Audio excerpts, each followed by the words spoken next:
এবার একটা মজা হবে। তোরা তোরা এই ঝোপের মধ্যে লুকিয়ে থাক, তাহলেই সেটা দেখতে পাবি। কি মজা গোপাল দাদু? আরে সবুরে মেওয়া ফলে, একটু সবুর কর।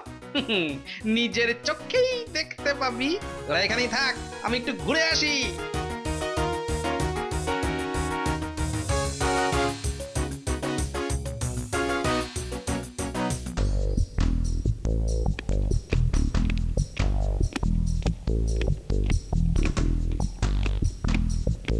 মহারাজ, গোপন সংবাদ আছে।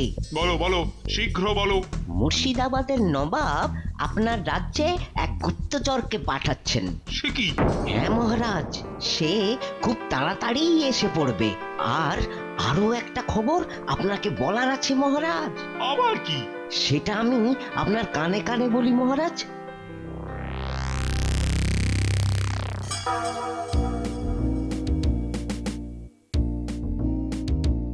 আরে পুটি, এবার পুজোয় কতগুলো জামা কাপড় পেলি বলতো? 5টা। আমার 5টা। আমার 6টা। আমার চারটে। তাই নাকি? খুব ভালো, খুব ভালো।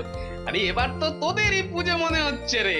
এবার আমাদের দুর্গা ঠাকুরটা কত বড় হবে গোপাল দাদু? মহারাজ এবার সদর থেকে বায়না করে মস্ত বড় ঠাকুর আনাবেন বলেছেন। হ্যাঁ, এবার পুজোয় তোরা খুব মজা করে নে। হ্যাঁ শোনো, এই তুমি তুমি এদিকে একবারটি এসো তো। ভালো, ডাকলে কেন? সামনে পুজো, সবার মনে কত আনন্দ, কিন্তু আমার মনে বড় দুঃখ গো। সে কি কথা? কেন কেন কেন তোমার মনে আবার দুঃখ কিসের? এই তো সেদিন 3টে শাড়ি দিলাম তোমাকে। শাড়িতে কি আর আনন্দ হয় গো? স্ত্রীর আনন্দ তো স্বামীর যত্নে। ও বাবা, এই দেখো আমি আবার তোমার কি অযত্ন করলাম? করনি? তবে যে পুকুর ঘাটে ভোলা ময়রার বউ আমায় বলল তুমি আমায় ভালোবাসো না, তাই তাই তাই আমায় সব কথা বলো না। এই দেখো গিন্নি, আমার ঘাড়ে কটা মাথা আছে, হ্যাঁ, যে আমি তোমায় সব কথা বলবো না? আরে যা জানি সবই তো বলি তোমায়। তাহলে বলো তো, বলো তো, বলো। মহারাজ কৃষ্ণচন্দ্রের সিন্ধুকের চাবি কোথায় থাকে? হ্যাঁ, এ আবার কি প্রশ্ন গিন্নি? হ্যাঁ, তুমি তো মহারাজের কাছের লোক, তুমি নিশ্চয়ই জানো। তুমি যদি সত্যি আমায় ভালোবাসো তাহলে বলো আমাকে। বিশ্বাস করো গিন্নি, আমি সত্যিই জানি না মহারাজের সিন্ধুকের চাবিটা ঠিক কোথায় থাকে। সত্যি বলছো? সত্যি বলছো তুমি জানো না? এই এই ভালো করে ভেবে দেখো না গো। আরে দূর, ভুলভাল বকার সময় পেলে না। এই, যাও যাও যাও যাও, ঘরে যাও দেখি, ঘরে যাও। ঠিক আছে, তাহলে আর কি করা যাবে, আমি যাই। সামনে পুজো, এই সময় আবার গিন্নির মাথায় কেঁড়া পোকা ভর করলো নাকি? না, নে নে নে, অনেক বেলা হয়ে গেল। এবার তোরা বাড়ি গিয়ে চান খাওয়া সেরে বিশ্রাম কর। আমার পেটেও কে যেন একটা খোঁচা দিচ্ছে। ওই গো গিন্নি, গামছাটা দাও দেখি, চানটা সেরে আসি। গিন্নি, ও গিন্নি, গেল কোথায়? এই তো ঘরে ঢুকলো। গিন্নি, আরে কোথায় গেলে গো? ভোর দুপুরে এত চেঁচাচ্ছ কেন?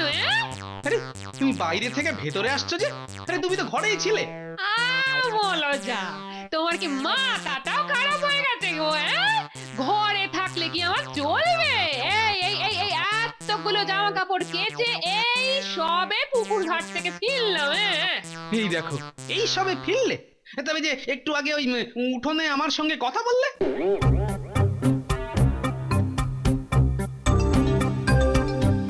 এক পলকের একটু দেখা, আরো একটু বেশি হলে ক্ষতি কি যদি কার। আরে ও মন্ত্রী মশাই, আরে আপনার পেছনে কি কোনোভাবে আগুন টাগুন লেগে গেল নাকি? আগুন?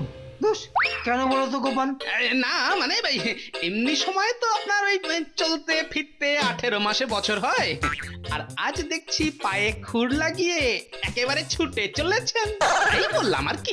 ছুটছি কি আর সাথে? রাজামশাই জরুরি তলব করেছেন। তোমার সঙ্গে এখন বাজে বকে সময় কাটানোর মতো সময় আমার নেই, চললাম। আরে অবাক কাণ্ড, ভর দুপুরে মন্ত্রীর জরুরি তলব। যাকে উনি সবাই যান, আমি বরং পুকুরের দিকেই যাই। এক পলকে একটু দেখা, আরো একটু বেশি হলে ক্ষতি কি, যদি কাটে।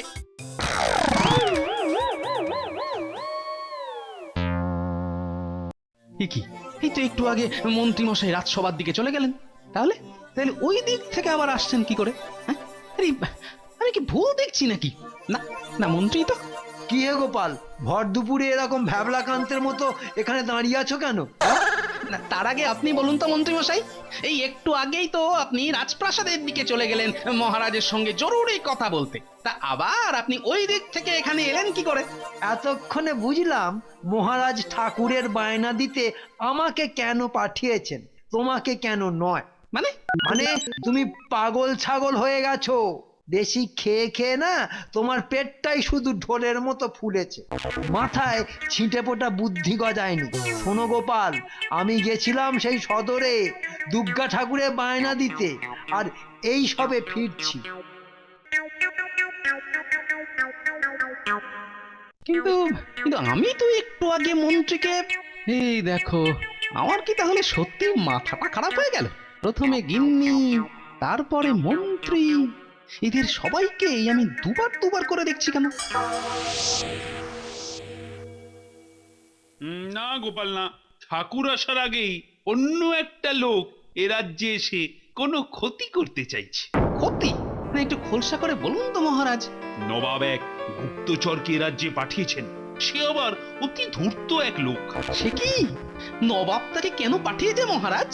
মনে হয় আমার সিন্ধুক থেকে এ রাজ্যের দলিল চুরি করার জন্য। তুমি তুমি বুঝতে পারছো তো গোপাল, দলিল চুরি হয়ে গেলে কি সর্বনেশে কাণ্ডটাই না ঘটবে। হ্যাঁ, বিলক্ষণ বুঝতে পারছি মহারাজ। শুধু তাই নয় গোপাল, এই গুপ্তচর নাকি যে কোনো সময় যে কোনো লোকের ছদ্মবেশ ধারণ করে সবাইকে বোকাও বানিয়ে দিতে পারে। ছদ্মবেশ? আরে কি ভাবছো গোপাল? না, ভাবছি যে মহারাজ, এ রাজ্যে আবার কোনো নতুন রোগ এসে উপস্থিত হলো কিনা। মহারাজ, মহারাজ, রানীমা আপনারে এক্ষুনি একবার ডেকে পাঠিয়েছেন, বলছেন খুব জরুরি দরকার। আচ্ছা আচ্ছা, চলো চলো, তোমরা বসো, আমি এক্ষুনি আসছি।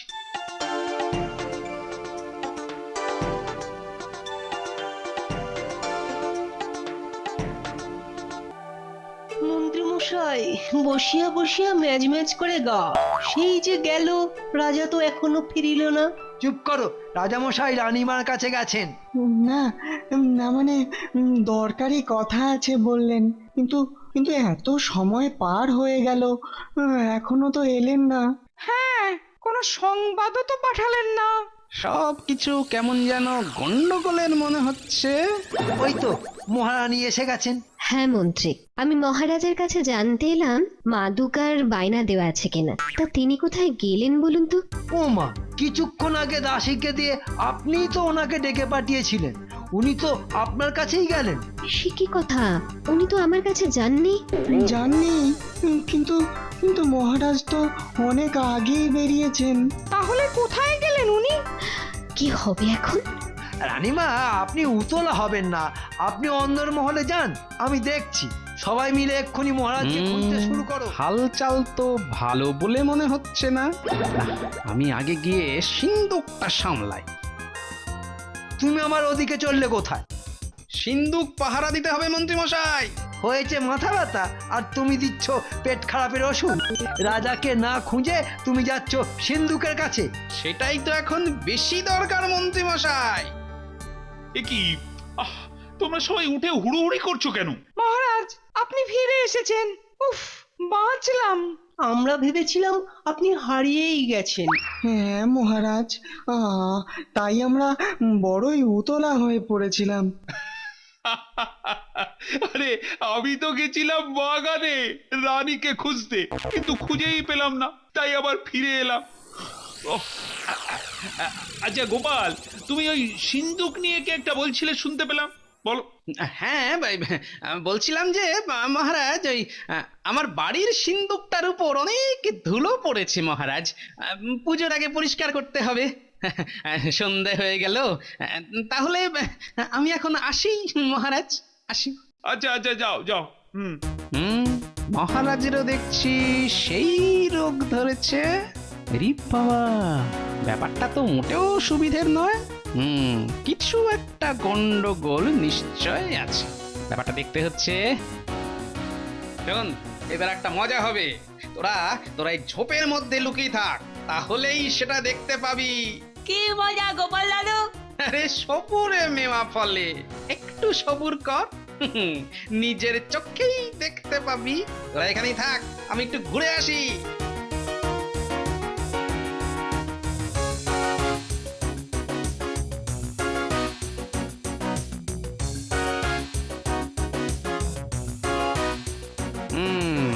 তার মানে আমার সন্দেহটাই দেখছি ঠিক।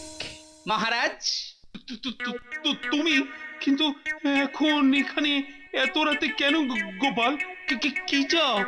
না আসলে আমার ওই শাশুড়ি ঠাকুরন হঠাৎ করে একটু অসুস্থ হয়ে পড়েছেন তো, তাই মানে। আরে তাতে আমি কি করব শুনি? না আপনি কিছুই করবেন না মহারাজ, যা করার আমি করব। তা করো গে, যাও। এখানে এখানে এসেছো কেন? না আমাকে তো তাহলে কদিনের জন্য একটু বাইরে যেতে হবে মহারাজ, সেই জন্যই। অনুমতি তো দিয়েই দিয়েছি, যে চুলোর দুয়ারে পারো যাও, যাও গিয়ে তাড়াতাড়ি। যাব মহারাজ, যাব, কিন্তু যাওয়ার আগে ওই সিন্ধুকের ব্যাপার থাকি। ও কথা না হয় পরেই একদিন বলবো। সিন্ধুকের ব্যাপারে আবার কি কথা? থাক না মহারাজ, ও কথা পরে বললেও চলবে। হ্যাঁ, আমি আদেশ করছি, এখনই বলো গোপাল, বলো। অত উত্তেজিত হবেন না মহারাজ, অত উত্তেজিত হবেন না।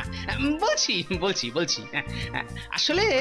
আসলে ওই সিন্ধুকের চাবিটা তো আপনি আমায় রাখতে দিয়েছিলেন, আমি সেটা। কি সেটা? আরে সেটা কি মানে? কোথায় আছে চাবিটা? সেটা আমি ওই আম গাছের তলায় মাটি খুঁড়ে লুকিয়ে রেখেছি মহারাজ। যে জানে না সে কোনোদিন খুঁজেও পাবে না। আহাম্মক, অত দামি জিনিস কেউ ওইভাবে রাখে? ঠিক আছে, যা হবার হয়েছে, তুমি এখন বিদে হও তো বাবু, তাড়াতাড়ি। যে আজ্ঞে মহারাজ।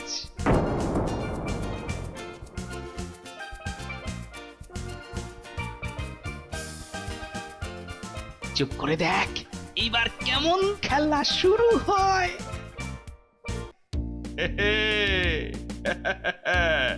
আরেকটু পরেই সিন্ধুকের চাবি আমার হাতে, তারপর দলিল পত্র নিয়ে ঠিক জায়গায় পৌঁছে দিলে নগদ 500 স্বর্ণ মুদ্রা পুরস্কার।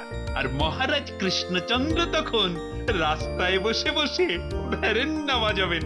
না, এবার খোঁড়া শুরু করি।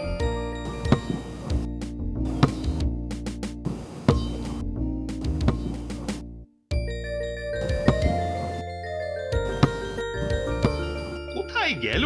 আরে চাবিটা কোথায় গেল? না, এদিকেও তো চাবিটা নেই। না, চাবিটা আমায় পেতেই হবে। চল এবার বেটাকে হাতে নাতে পাকড়াও করি।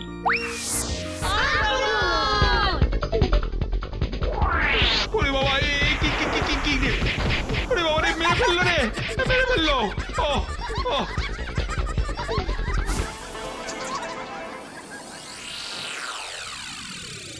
কি ব্যাপার, প্রহরী দিয়ে ডাকতে পাঠিয়েছো কেন? কি গোপাল, তুমি মহারাজকে এভাবে বেঁধে রেখেছো? ওরে বাবা, বিদ্রোহ! গোপাল বিদ্রোহ করেছে। বিদ্রোহ চারিদিকে বিদ্রোহ আজ। ও বাবা, কি করেছো গোপাল? ওরে, এ আমার কি হলো রে? গোপাল যে রাজা হয়ে গেল। সেপাই তাড়াতাড়ি এসো, বিদ্রোহ হয়েছে, যুদ্ধ করতে হবে। বিদ্রোহ। থামুন তো আপনারা, এই দেখুন।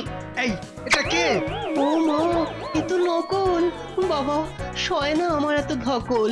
হ্যাঁ, এবার বল বেটা, আমাদের মহারাজকে কোথায় লুকিয়ে রেখেছিস?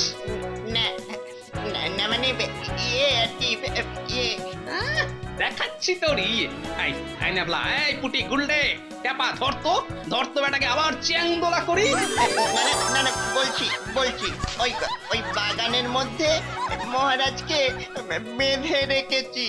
সে কি সেনাপতি, যাও এক্ষুনি মহারাজকে বাগান থেকে নিয়ে এসো। এইবারে বুঝলেন তো আসল ঘটনাটা কি? সে তো আমি আগেই বুঝেছিলাম যে নিশ্চয়ই কিছু একটা গন্ডগোল আছে। সেটা বুঝবেননি। আপনি তো বুদ্ধিমান লোক, তবে কি না আপনার বুদ্ধিটা ওই চোর পালানোর পরে বেরিয়ে আসে, এই আর কি। ওরে বাবা রে, হাঁপ ছেড়ে বাঁচলাম। বাবা, হাত পা গুলো একেবারে ব্যথা ব্যথা হয়ে গেছে। গোপাল, আরে ও গোপাল। এই যে মহারাজ, আর কোনো চিন্তা নেই। আপনাকে যে বেঁধে রেখেছিল সেই ছদ্মবেশী গুপ্তচরটা এখন আমাদের জালেই বাধা পড়েছে। হ্যাঁ, এই বেটা, আজকে তোকে গরম তেলে লুচির মতো ভাজবো। আমার ছেড়ে দিন, আমার ভুল হয়ে গেছে। ভুল? আমার বেটা শয়তান, নবাবের ল্যাংবট, নবাবই তোকে আমার দলিল চুরি করতে পাঠিয়েছিল, তাই না? না না মহারাজ, নবাব নয়, ওই পুরস্কারের লোভ দেখিয়ে ওনার উজির মশাই আমাকে এখানে পাঠিয়েছিলেন মহারাজ। হ্যাঁ, তোকে তো পুরস্কার দেবই সেনাপতি। এই এক্ষুনি এক্ষুনি এই বেটা জোচ্চরের মাথা ন্যাড়া করে ঘোল ঢেলে গাধার পিঠে উল্টো করে চাপিয়ে এ রাজ্য থেকে বের করে দাও। এক্ষুনি বের করো। সত্যি সত্যি গোপাল, আরো একবার তোমার জন্যই আমি আর আমার রাজ্য রক্ষা পেল। কিন্তু গোপাল, তুমি কি করে বুঝলে বলো তো যে গুপ্তচরই আমার ছদ্মবেশ নিয়ে সবাইকে বোকা বানাচ্ছে? চুলকানি মহারাজ, চুলকানি। কথায় বলে না, স্বভাব যায় না মলে।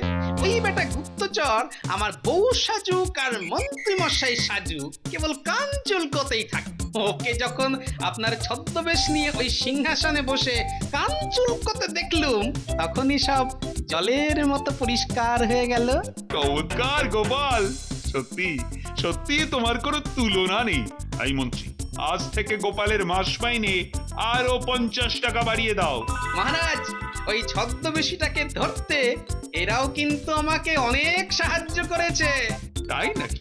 মন্ত্রী, ওদেরকেও তুমি অনেক খেলনার মিষ্টি কিনে দেওয়ার ব্যবস্থা করো তাড়াতাড়ি। জয় গোপাল দাদু জয়, জয় গোপাল দাদু জয়।